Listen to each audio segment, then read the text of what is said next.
Apocalipse capítulo 6, do versículo 9 ao versículo de número 11. Eu vou ler na minha Bíblia aqui, eu peço que você acompanhe com os olhos na sua Bíblia a minha leitura, a partir do versículo 9 até o versículo 11. Diz assim a palavra de Deus.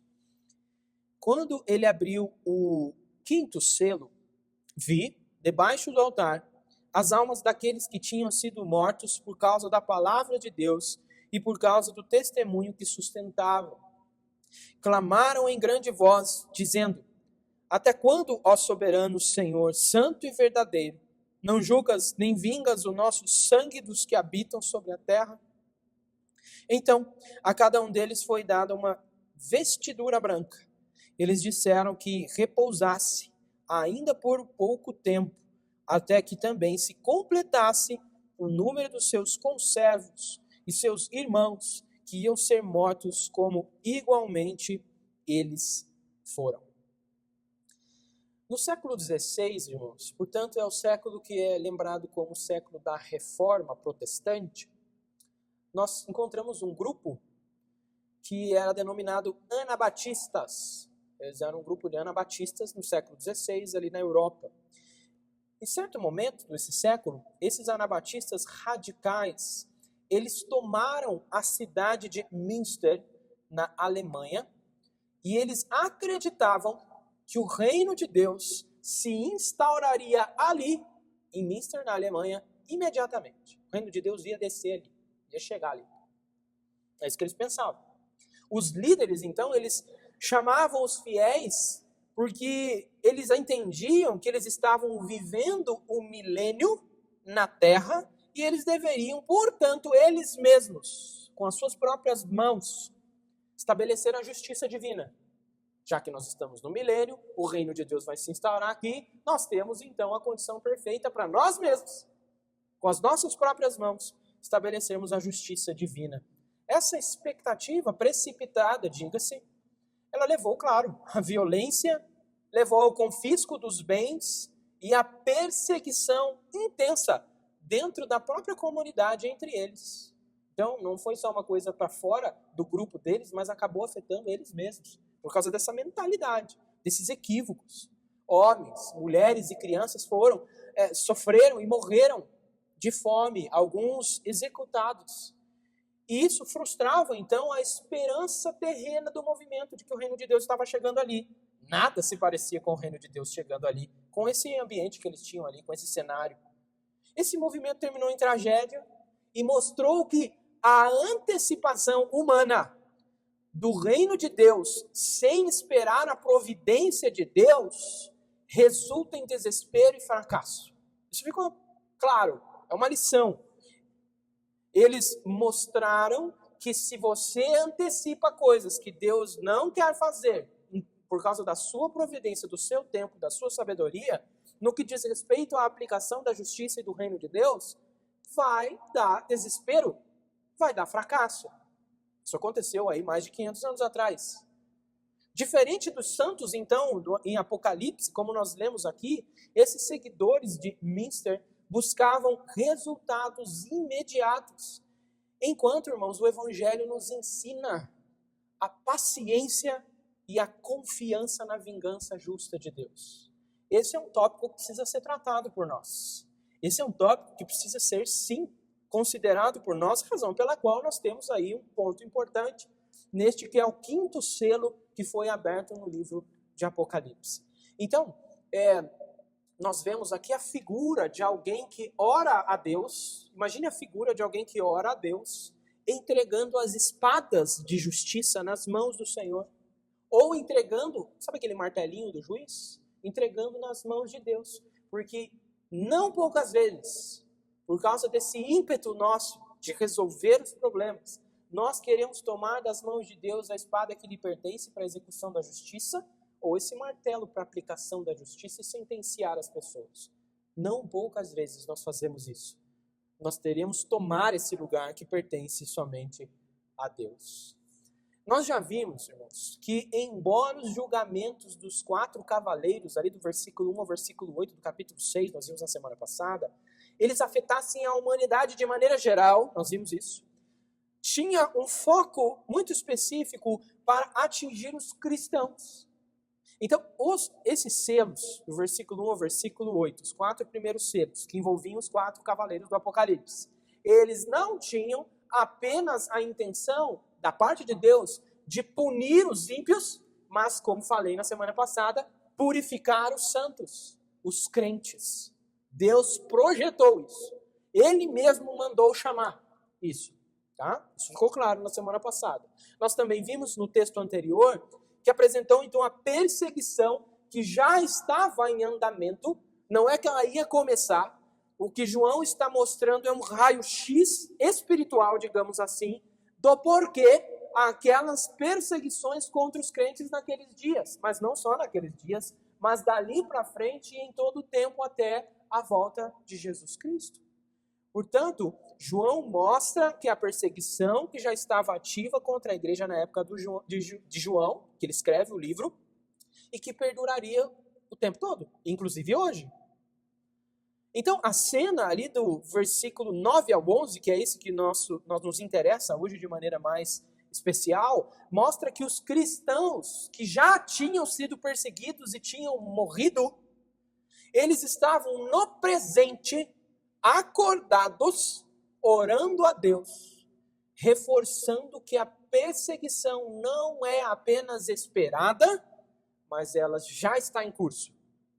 A fala deles, a oração desses santos na presença de Deus, com as figuras que aparecem aqui, elas nos indicam isso. Elas não dão brechas para outras conclusões.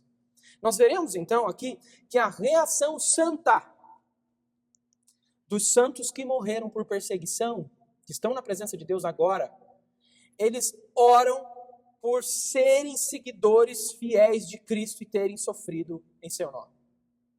Como nós vimos, esses sofrimentos não são sem sentido, mas são parte do plano providencial de Deus, modelando a vida dos crentes. Você é crente? Então, aí está modelando a sua vida. Modelando a sua vida de acordo com o sacrifício de Jesus. O sacrifício de Jesus foi para pagar os nossos pecados, entre outras coisas que nós podemos explorar e desenvolver. Mas ele também serve de exemplo para a vida que nós vivemos seguindo o Senhor. Não porque o nosso sacrifício, a nossa vida de dedicação a Deus, seja para punir e pagar os nossos próprios pecados, isso está resolvido. Até porque nem daria. Não seria suficiente. Mas, ainda assim, há um padrão. Cristo, o nosso Senhor, sofreu, foi perseguido, foi até morto por causa disso, e Ele nos chama para trilharmos o mesmo caminho. Então, a Bíblia, de novo, ela nunca escondeu esse jogo, nunca escondeu essas coisas. Agora, então, nós veremos que, de uma perspectiva celestial, não perca de vista isso. João está mostrando a perspectiva que não nos é comum. Nós não conseguimos ver isso aqui. Mas Deus fez com que um servo seu tivesse essa visão e escrevesse para que nós incorporássemos essa forma de pensar e ler a realidade e ler como a vida acontece. Essa é a perspectiva celestial, mostrando que o sofrimento do crente por causa do Evangelho, não perca isso, promove o reino de Deus. Promove o reino de Deus. Não é uma perca, não é uma derrota para o reino de Deus. Promove o reino de Deus, assim como ocorreu com Cristo. Porque nós bem dizemos e prontamente reconhecemos que a morte de Jesus é uma aparente derrota. Mas é uma aparente derrota. Que na verdade é a vitória. A razão, então, que faz nos pensar que a nossa perseguição por causa do Evangelho não seria diferente, já que ele é o padrão, nós devemos segui-lo, e se a morte dele, o sofrimento dele, serviu aos propósitos de Deus de promoção do reino e vitória sobre o pecado, vitória sobre Satanás, por que razão a nossa perseguição por causa do Evangelho seria diferente? É isso que nós devemos considerar aqui. Com isso tudo nós aprendemos que Cristo promete, irmãos. É promessa, tá assim, claro aqui.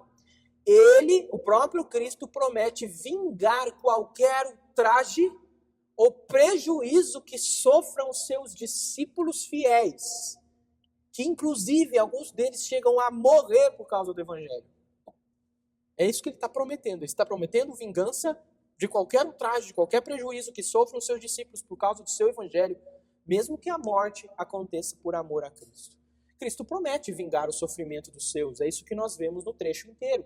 Eu quero ver com vocês esse trecho, porque nós vemos aí que nesse trecho, Cristo revela a João algo que pode dar-nos certeza, conforto antecipado a nós, fortalecendo o nosso testemunho. Porque veja só, você é chamado para testemunhar do Senhor. Aí, males podem acontecer, perseguição pode vir, até morte por causa do Evangelho. A pergunta é, vai ficar assim mesmo? Vai ficar por isso mesmo? É isso tudo? É o desfecho? Parece meio derrotista seguir a Cristo, não é? É claro que não. O que João está vendo aqui, está ensinando, é que Cristo está nos dando certeza e confortando de modo antecipado os seus discípulos das verdades desse texto, e isso nos fortalece a seguirmos o caminho de testemunho. Você fala, eu vou seguir porque eu sei que eu não preciso nem dar conta de ter que me vingar. Quem ele vai fazer isso? Ele vai responder. No momento dele, do jeito dele. Eu devo segui-lo. Isso fortalece o testemunho e não enfraquece o testemunho.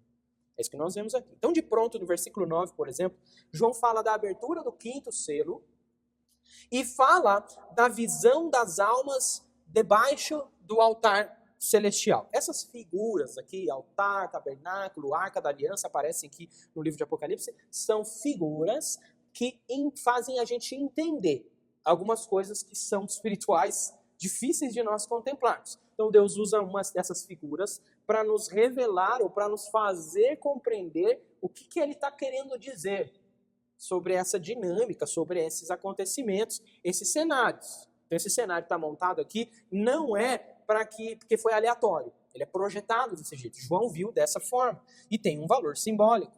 A abertura do 5º selo revela uma resposta humana ao sofrimento. Porque até agora a gente viu assim, sofrimento vai vir, fala para as igrejas, olha, aquele que vencer darei isso, aquele que vencer darei isso. Mas parece que não tem ninguém falando nada, né? Esses crentes que sofreram, eles não falam nada. Como é que eles reagem? Como é que eles falam? Nós vemos aqui. Nós vemos como é que os santos, ainda que em alma diante de Deus, depois da sua morte, como é que eles reagem? Porque, aparentemente, a gente pensa assim, não, tá no céu, tá com o Senhor, nem liga mais, não desconecta, assim, tá em outra vida, assim, desconectou completamente. Não é o que o texto ajuda a gente a entender.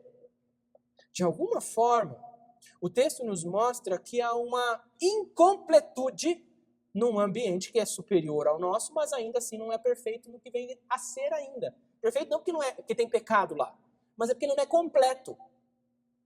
Eles não estariam insatisfeitos em certo sentido, em algum momento, por causa de um estágio em que estão, se não estivessem, ou não orariam assim, se não estivessem insatisfeitos, porque eles pedem, Senhor, até quando? Até quando? A gente já está numa ocasião assim muito melhor que a gente já esteve. Mas ainda a gente sabe que não é tudo que nós deveremos ser. E nós queremos, ansiamos. Não é que eles estão dizendo assim, deixa eles para lá, o Senhor sabe, né? O Senhor sabe. Não é. É curioso isso. É curioso que os que nos antecederam na presença de Deus são perfeitos em alma. Não perca isso. Nós lemos Hebreus, capítulo 12, também para lembrar, aperfeiçoados no Espírito. Eles são perfeitos. Então não dá nem para dizer que foi um lapso, eles escorregaram e falaram, o que eles querem com vingança? Por que eles estão preocupados com isso? Isso aí foi um erro deles. Não. As almas santas, debaixo do altar de Deus, estão pedindo vingança. Olha só, quem diria? É claro, porque eles estão alinhados com a vontade de Deus, mais do que nós estamos hoje. Então, nós percebemos que há aí uma incompletude que precisa ser suprida. Deus não responde dizendo, deixa isso para lá, para de pensar nisso, desfruta aqui. Essa não é a resposta, nem momento. Mas há uma resposta adequada aqui, inclusive fazendo sentido com o que eles pedem.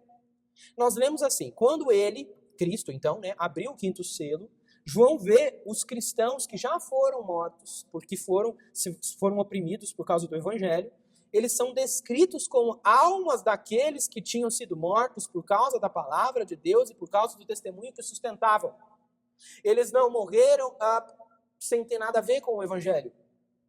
Eles morreram especificamente porque defendiam e queriam ser fiéis ao Evangelho.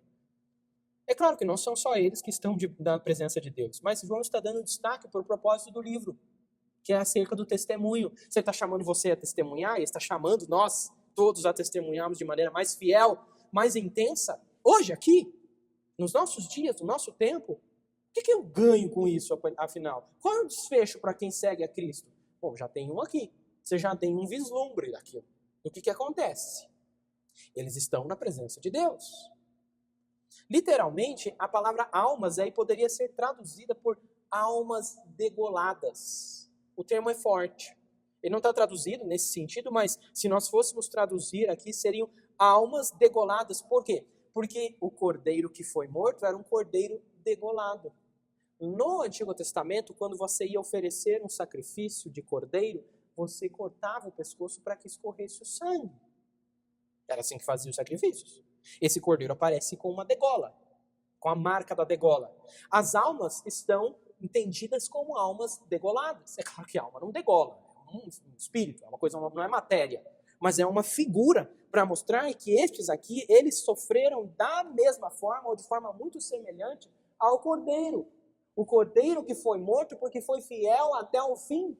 Agora essas almas estão identificadas, eles têm uma marca neles que lembra de alguém que já falou ali, que é do cordeiro que foi morto. Isso mostra o sacrifício da vida deles. Eles como tivessem sido entregues em sacrifício. E há aqui o termo altar sendo lembrado, porque de fato é assim que eles são conectados. O sacrifício que era degolado era perto do altar. Então elas estão debaixo do altar. E a identificação não apenas ocorre em termos mais de imagem, assim, gráficos, mas aponta aos que morreram, portanto, por causa da fé que sustentavam, por causa da palavra de Deus e do testemunho de Jesus Cristo. A menção do altar, então, indica a natureza desse sacrifício, da morte deles. Foi uma morte por causa do reino de Deus, em favor e em dedicação a Deus. Ele merece a minha vida, ele merece o meu tudo, eu vou até o fim. Nem que isso seja descrito como um sacrifício. A identificação mais provável desse altar, então, é o altar de ouro do incenso, que nós vemos lá no capítulo 8, ainda não vimos, e que está associado ao sacrifício do dia da expiação, que nós vemos lá no Antigo Testamento. Essas imagens são retiradas de lá, já falamos sobre isso. O fato de estarem debaixo do altar sugere, além de uma possível lembrança do sangue de animais que derramava e escorria, mas também fala da proteção divina associada ao altar. Sabe o que eu já falei com vocês aqui? Eu já preguei sobre isso. Em algumas ocasiões, se alguém queria uma espécie de lugar de refúgio, uma espécie de lugar de refúgio para não ser morto e antes ser ouvido, a pessoa corria para o tabernáculo e encostava na ponta do altar. Se ela encostasse na ponta do altar, ela estava protegida. É isso. Essa é a figura que nós vemos nos Salmos, por exemplo, algumas vezes. Isso era ordenado por Deus, tá? Então, essas almas ligadas ao altar, que era um lugar de proteção e não só um lugar de sacrifício, mostra que essas vidas não estão sendo apenas contempladas e relacionadas ao sacrifício da vida delas, mas que elas estão sob o cuidado de Deus.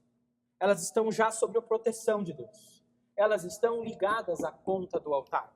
E isso faz muito sentido dizer, então, a partir disso, que eles estão associados à proteção divina. Lembre-se dessa proteção divina também envolvida no altar. Então, estar sob o altar enfatiza a proteção divina sobre essa alma, apesar da perda da vida física. Mas eles estão em alma, significa que eles morreram. Isso, como é que isso pode mostrar que eles estão em proteção?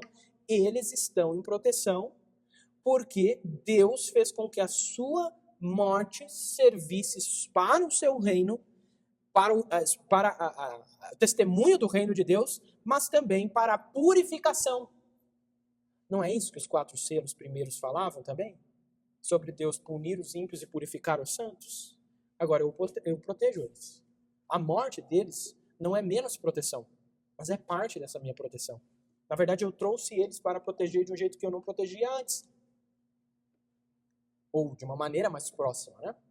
E como fica evidente, há uma estreita identificação dos santos martirizados com o cordeiro sacrificado, como eu já falei, por causa desse sinal aí de degola. Isso porque tais crentes só chegaram a sofrer martírio como se fossem cordeiros em sacrifício, porque, antes de tudo, eles se apresentavam como sacrifícios vivos, santos e agradáveis a Deus. Nós lemos durante a liturgia. que nós devemos hoje viver em sacrifício vivo, santo e agradável a Deus. Então Deus nunca pede que o sacrifício seja uma coisa para uma elite de crentes, ou para alguns. Todo crente deve viver a vida inteira, ainda que não sofra um martírio como eles sofreram, mas a nossa vida é marcada por sacrifício, por dedicação total e exclusiva a Deus. E eles só chegaram ao estágio final de sacrifício, a ponto de serem mortos, porque a vida deles já era marcada por sacrifício mesmo. Eles já estavam continuamente se dedicando a Deus. O estágio último, a chegar às vias de fato de ser morto por causa do Evangelho, era uma coisa que não era novidade, mas era um grau diferente de um sacrifício que eles já faziam antes. Não era uma novidade. Não é um negócio que aconteceu assim, do dia para a noite, não tinha nem previsão. Isso nunca aconteceu. De um jeito ou de outro, irmãos, a dedicação à palavra de Deus e ao testemunho, porque é por isso que eles morreram, faz com que os santos se identifiquem intencionalmente com o destino do sofrimento de Cristo, do Cordeiro que foi morto. Quando nós decidimos viver como sacrifício santo, vivo e agradável a Deus, nós estamos intencionalmente querendo nos identificar com aquele que nos precedeu, que é Cristo. Ele viveu desse modo. Ele dizia assim: a minha comida e a minha bebida é fazer a vontade de Deus. É isso. Ninguém tira a minha vida, eu dou. Não tem um negócio de chegarem aqui e me abordarem sem a minha intenção disso. Eu quis isso. É esse propósito, esse comprometimento a esse tipo de coisa que a Bíblia nos chama, especialmente aqui no livro de Apocalipse que nós estamos vendo. Quando Paulo escreve aos Romanos, ele cita Isaías 44, em um dado momento ele diz assim: por amor de ti, de Deus, enfrentamos a morte todos os dias. Não é o caso de dizer assim, a morte pode vir a qualquer momento, né? Não é isso. Isso é uma maneira seca, desconectada da realidade de ver as coisas. É dizer, por amor de ti, porque eu amo o Senhor, eu enfrento a morte todos os dias. Não é só a morte biológica, se parou de respirar, acabou. É mais do que isso. É saber que nós estamos expostos porque amamos o Senhor. Porque Ele nos amou, é verdade, mas porque também o amamos. Somos considerados, diz Paulo ainda, como ovelhas destinadas ao matador. É assim que eu e você somos descritos por Deus. De fato, Jesus Cristo, ao chamar os seus seguidores, ele diz assim: tome a sua cama, tome o seu sofá, tome a sua pipoca, tome a sua... É isso que ele fala? Ele diz, tome a sua cruz. Cruz, naqueles dias, irmãos. Hoje nós olhamos como um símbolo de salvação, verdade. Mas naqueles dias, falar em cruz era destinado a malfeitores, a criminosos. É isso. Por isso que Jesus foi crucificado entre dois ladrões. Não era um tipo de morte, execução, para ser qualquer pessoa, qualquer coisa, qualquer crime. Era dos piores.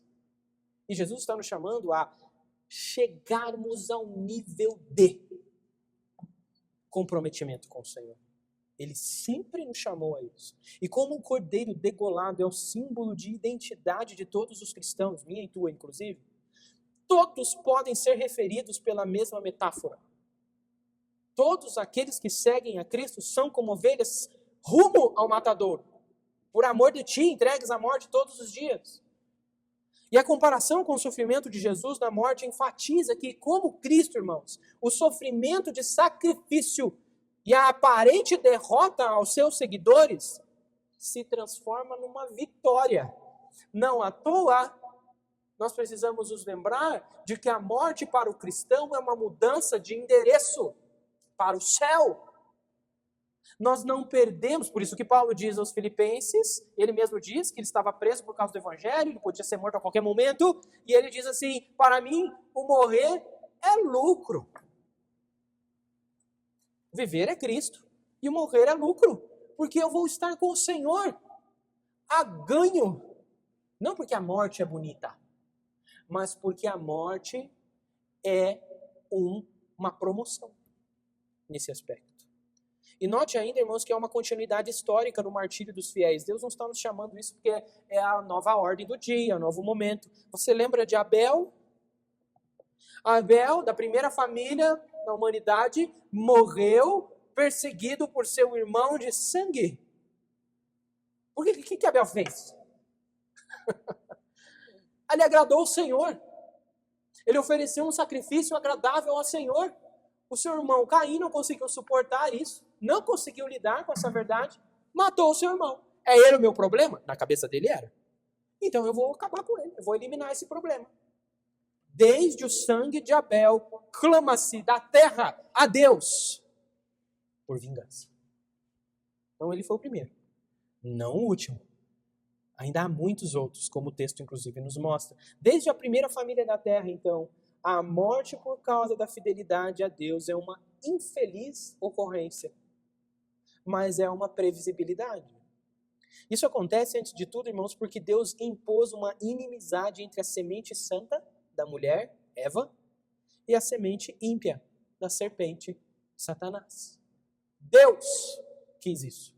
Ele estruturou a humanidade entre dois grupos, a semente santa e a semente ímpia. E elas percorrem, o joio e o trigo, se você quiser uma outra figura. Eles percorrem a humanidade até a vinda de Cristo.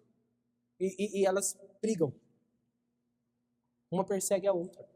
Caim, a semente ímpia, perseguiu a semente santa.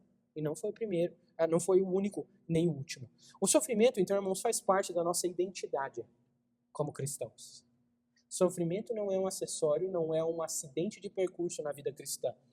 Certo? O sofrimento faz parte do chamado de sermos cristãos, e sermos cristãos, porque a nossa união e comunhão com Cristo impõe isso.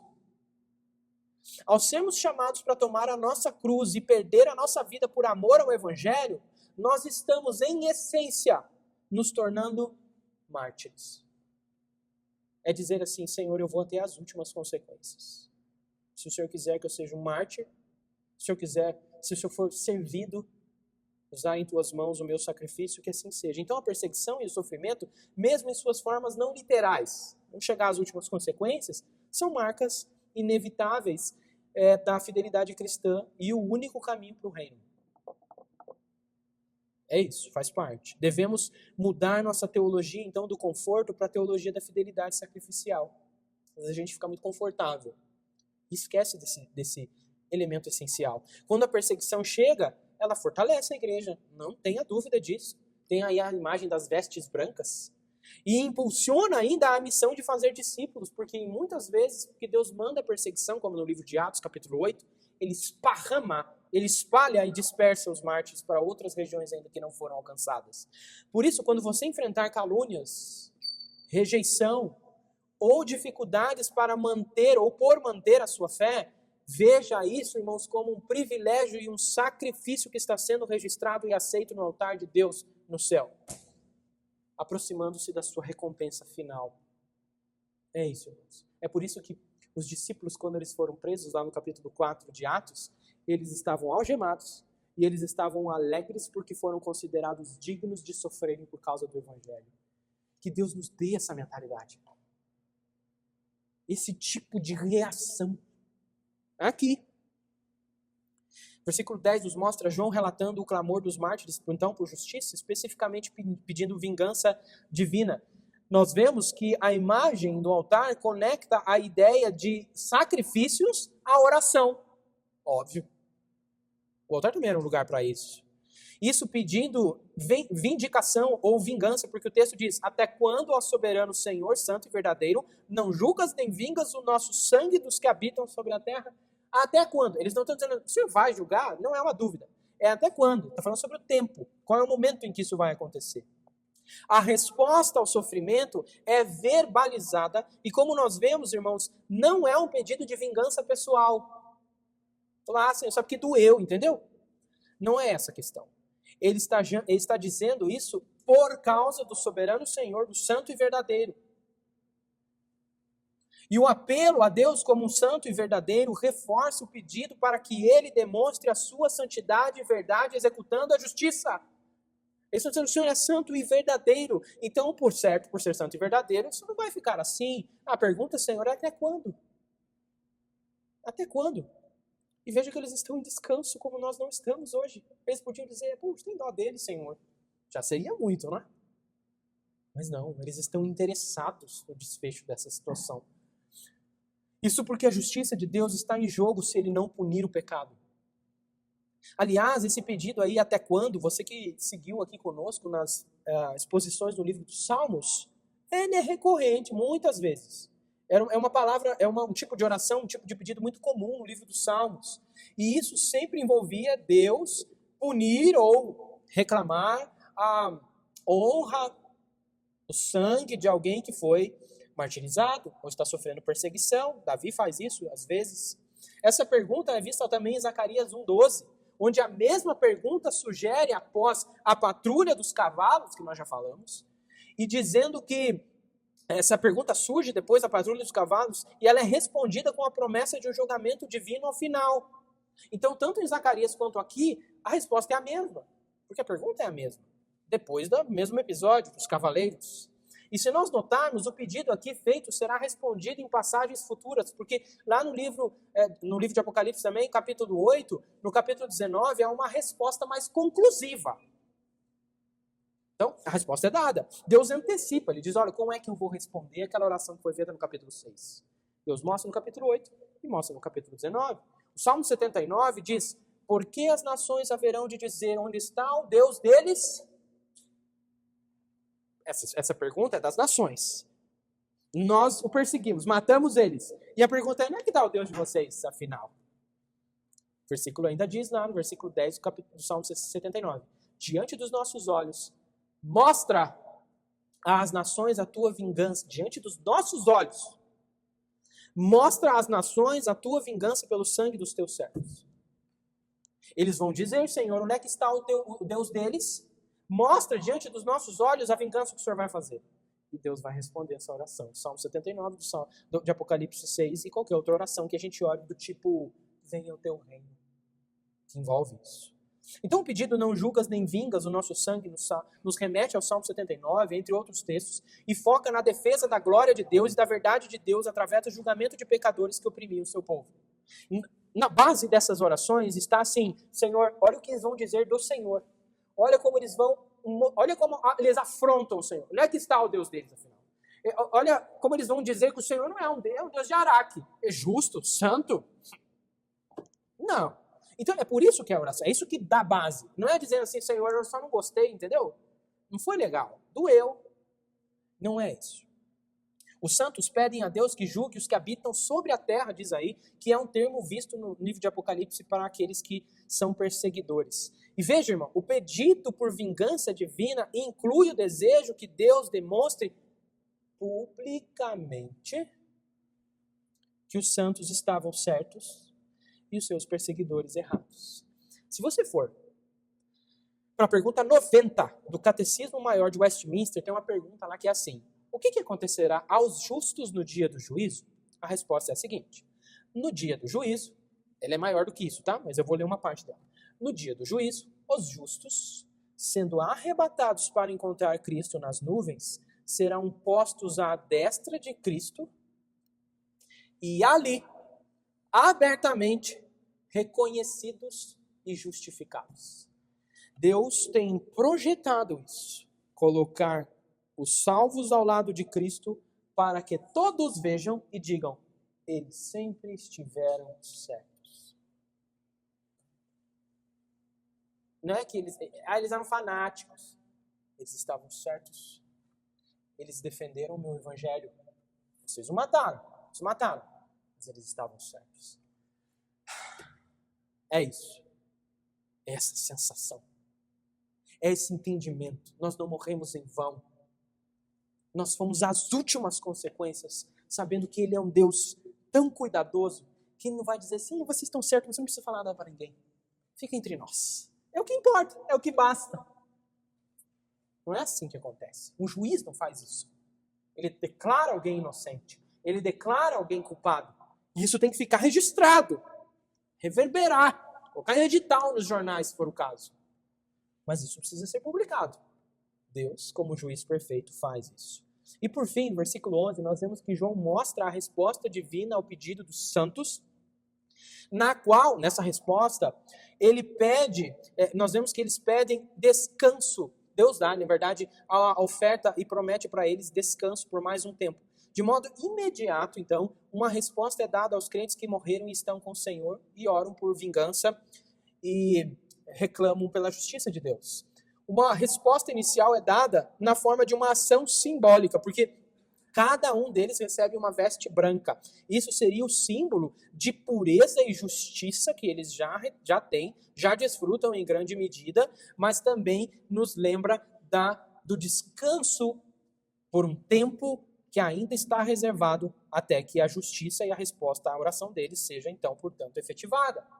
E o recebimento dessas vestes é uma declaração dos céus de pureza e justiça desses santos e uma anulação do veredito de culpa.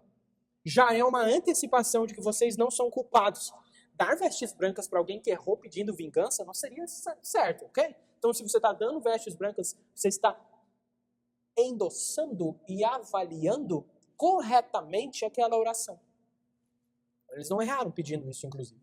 É uma garantia de que os perseguidores incrédulos serão declarados culpados e punidos. Eles não vão ter vestes brancas. E é mais um pedido para que descansem, esperem por um pouco de tempo a mais, porque o texto diz, o número total, ou o número dos seus conservos deve ser completado. Seus irmãos que iam ser mortos, como igualmente eles foram. Peraí, tem mais para acontecer. Há mais que vão glorificar o meu nome como vocês glorificaram. Há mais coisas a serem feitas. Depois dessa espera, claro, certamente, Deus vai responder favoravelmente à oração desses santos e à nossa, por que não? Julgando ou vindicando os santos que oraram por ele. E claro, a exortação de descansar implica paciência, irmãos. Paciência na espera. Mas também envolve a certeza da punição. Que é tanto dizer assim, espera mais um pouco, mas pode ter certeza que vai vir. Então, uma certeza e uma paciência necessária aqui. E isso é uma motivação para que você e eu não enfraqueçamos o nosso testemunho, mas que ele continue forte, vigoroso e sempre constante. Sejam pacientes, irmãos, e perseverem até o fim. Vocês têm diante dos olhos aqui o que esperar. Inclusive a questão de reclamar pelo sangue que eventualmente seja derramado, pela honra que muitas vezes é ferida, porque nós desejamos defender a glória de Deus, a palavra de Deus, e nós vamos até o fim, nem que nós sejamos chamados disso, que nosso comércio não abra, que nós não ganhemos bolsa nas faculdades, porque somos cristãos, que nós não ganhamos espaço, que nós tentamos de alguma forma ser calados. Persevere. Pode não ser uma morte literal, pode ser uma morte de status, pode ser um cancelamento, não importa. Deixe com o Senhor. Siga fiel. A resposta está aqui, a resposta que Ele vai dar. Ele vai tratar disso, do jeito dele. E pode ser, como nós já vimos em outros casos, que o seu testemunho fiel seja útil nas mãos de Deus para ganhar essas pessoas. Pode ser. É com Ele. O que nos cabe é descansarmos com paciência até o momento oportuno. Então nós concluímos, irmãos, que a fidelidade ao Evangelho não é em vão. Nunca foi.